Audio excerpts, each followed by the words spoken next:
Fans around the world, thank you for joining me once again here on Talkin Fight for another episode of Boxing News Today. And we're going to start it off by basically flying around the world with a few stories before getting on to our discussion regarding Jaime Munguia and his defeat of John Ryder. So before we do that, let's go into France, have a look at what happened in a cruiserweight battle between bulletproof Brandon Glanton. Basically scored a second round technical knockout against his opponent, Emil Markic, who's now 35-5, by the way. Anyway, and he captured the vacant WBO international title with that victory, which took place at the Casino de Deauville in Normandy, France. Apparently a very luxurious place to have a fight, and a lot of the fans were entertained indeed. Most importantly, as far as we're concerned, they were entertained by a couple of female super flyweights, where Mailys Gangloff, who's now 9-4, outpointed Gemma Ruegg 7-10-1 with one knockout over 8 rounds, with the scores being 79-73, 78-74, 80-72. So a pretty strong finish by Gangloff there. In France, there were some other fights, but you can go online and have a look for yourself. Let's have a quick look here what other women were doing. Caroline Dubois will be faced against Miranda Reyes on the undercard of the big Buatsi Azeez fight coming up on Sky Sports.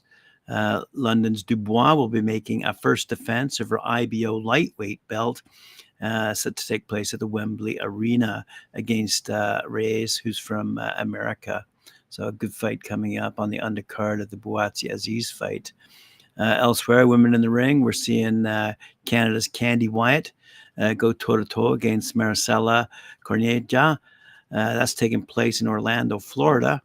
Part of a much bigger card, but have a look online for other results. I'm just focusing on the women right now.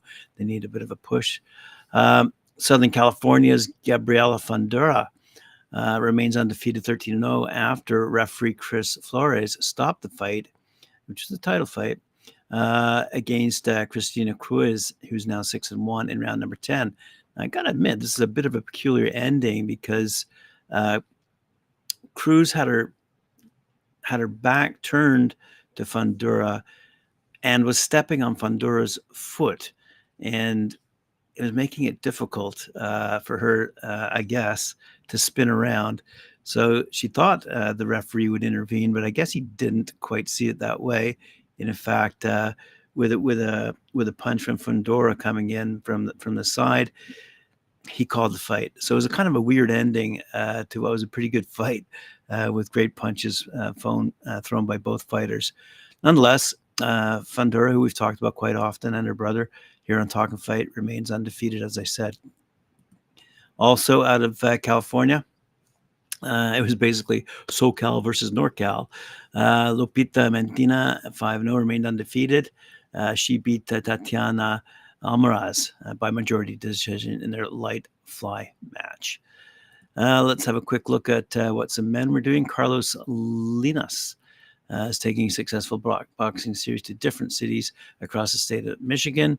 Already established and successful within city limits of Detroit at Motor City Casino, Linas hinted at more shows in various cities throughout Michigan in the near future. So he's teamed up with several people, and he threw a boxing card on the Causeway Bay Hotel. Took place in Lansing, Michigan, and was the first boxing card to take place in Lansing since 2017.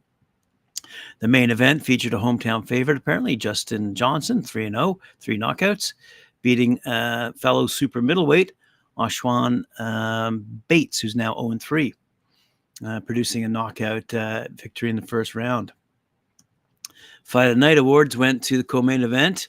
At the welterweight division, Justin Lacey Pierce, 4-0, went head-to-head in a tough battle with Ray Sarsola, who's now 0-1. Both fighters had moments in which they connected their punches, but Sarsola was able to make some rounds pretty close.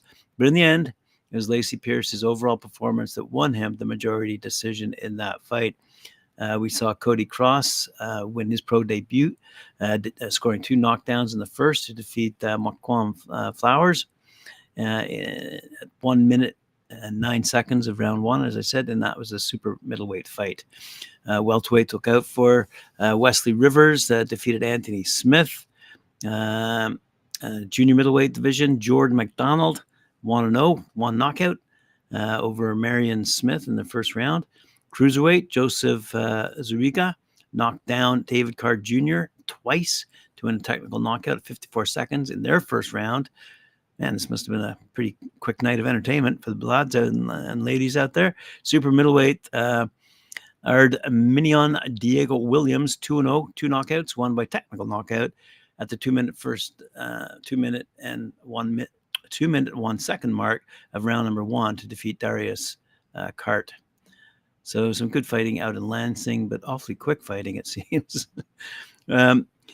Unbeaten Rodrigo Ruiz, 18-0 out of Argentina. Wow. Decisioned Ruben Carciero, 10-3 of Uruguay, to retain his IBF Latino and South American super bantamweight titles. The event took place Saturday night at the Estadio FAB in Buenos Aires, Argentina. Ruiz scored knockdowns in rounds 5 and 9 en route to unanimous decision. The official judges' scorecards were 188 twice and 99-89. So let's move along to an interesting fight. I called it. Jaime Munguia, super middleweight against John Ryder, and defeating John Ryder quite handily in Phoenix. So Munguia remains now undefeated, 43-0, 34 knockouts, and dropped Ryder for a third time with a looping right hand, then swarmed him and put him down again. When Ryder wobbled back to his feet following the 4th knockdown, according to ESPN, Munguia trapped him against the ropes and continued his onslaught.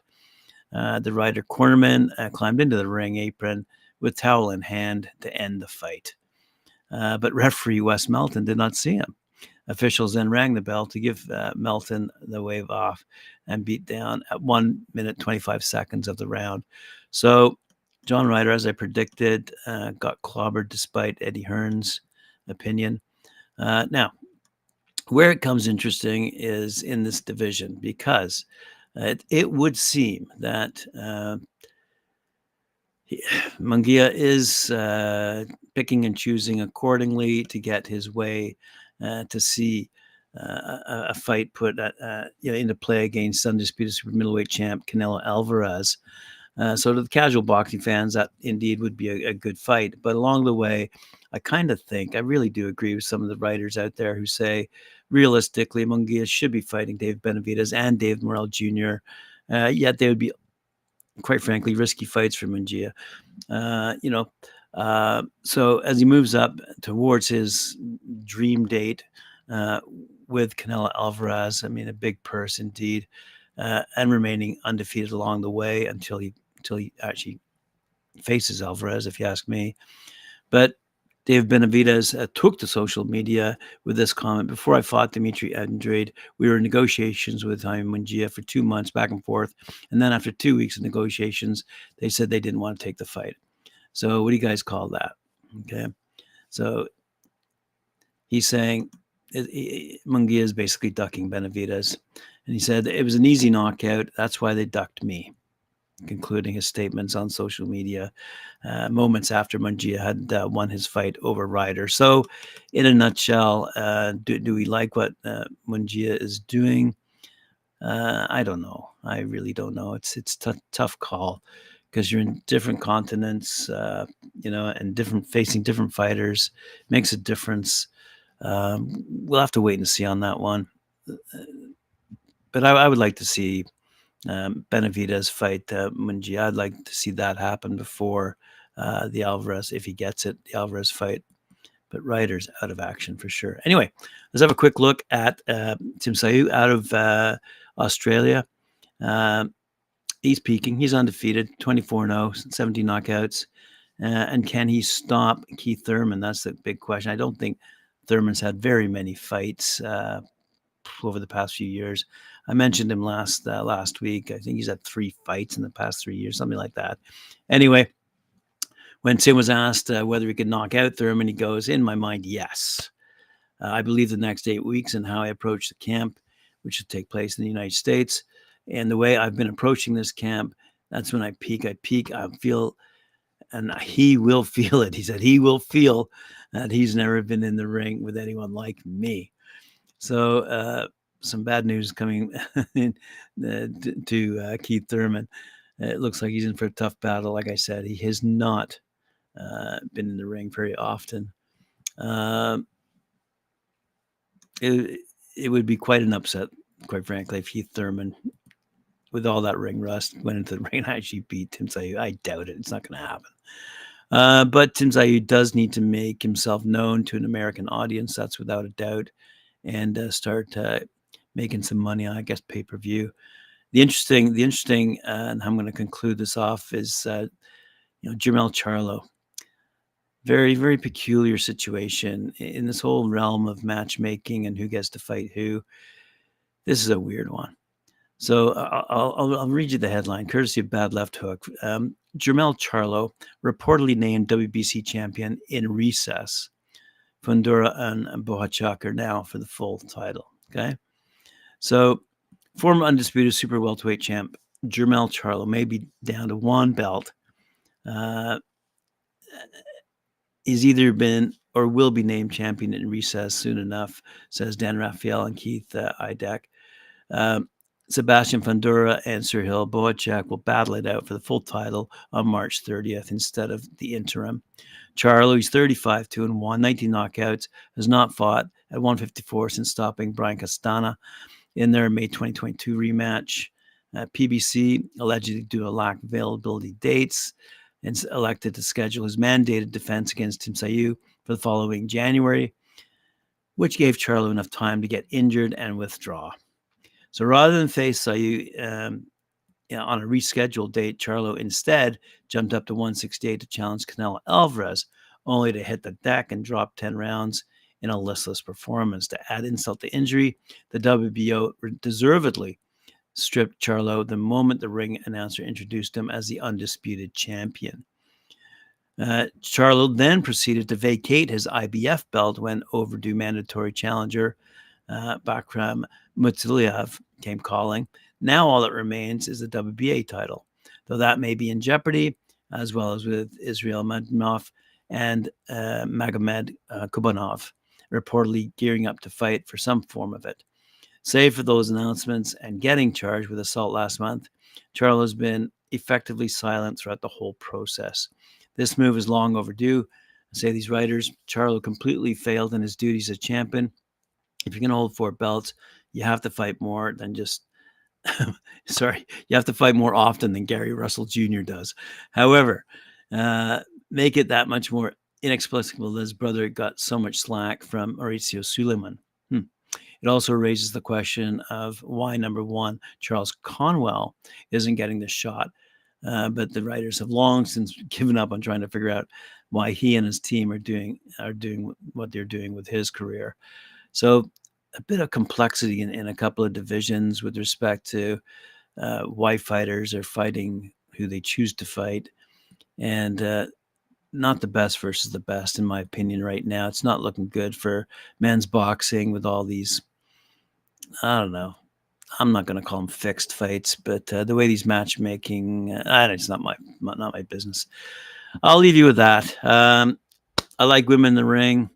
I like Asian fighters. I like the African fighters. And I like the best versus the best. And the Americans and British have got to get that together. Now, Buatsi versus Azeez with Caroline Dubois on the undercard is going to be a great fight to watch. But then there are other great fights as well happening around the world. And fellas like Tim Tszyu, who's got to come to America to get recognized by an American fan base, he's going to clobber Keith Thurman. And John Ryder, it's got to hang up the gloves now. That's the way it's got to be. Thanks for joining me here on Talkin Fight. Appreciate it. Remember to like, share, subscribe, hit the notification bell. We'll see you tomorrow, 11 a.m. Eastern Time. Thanks very much.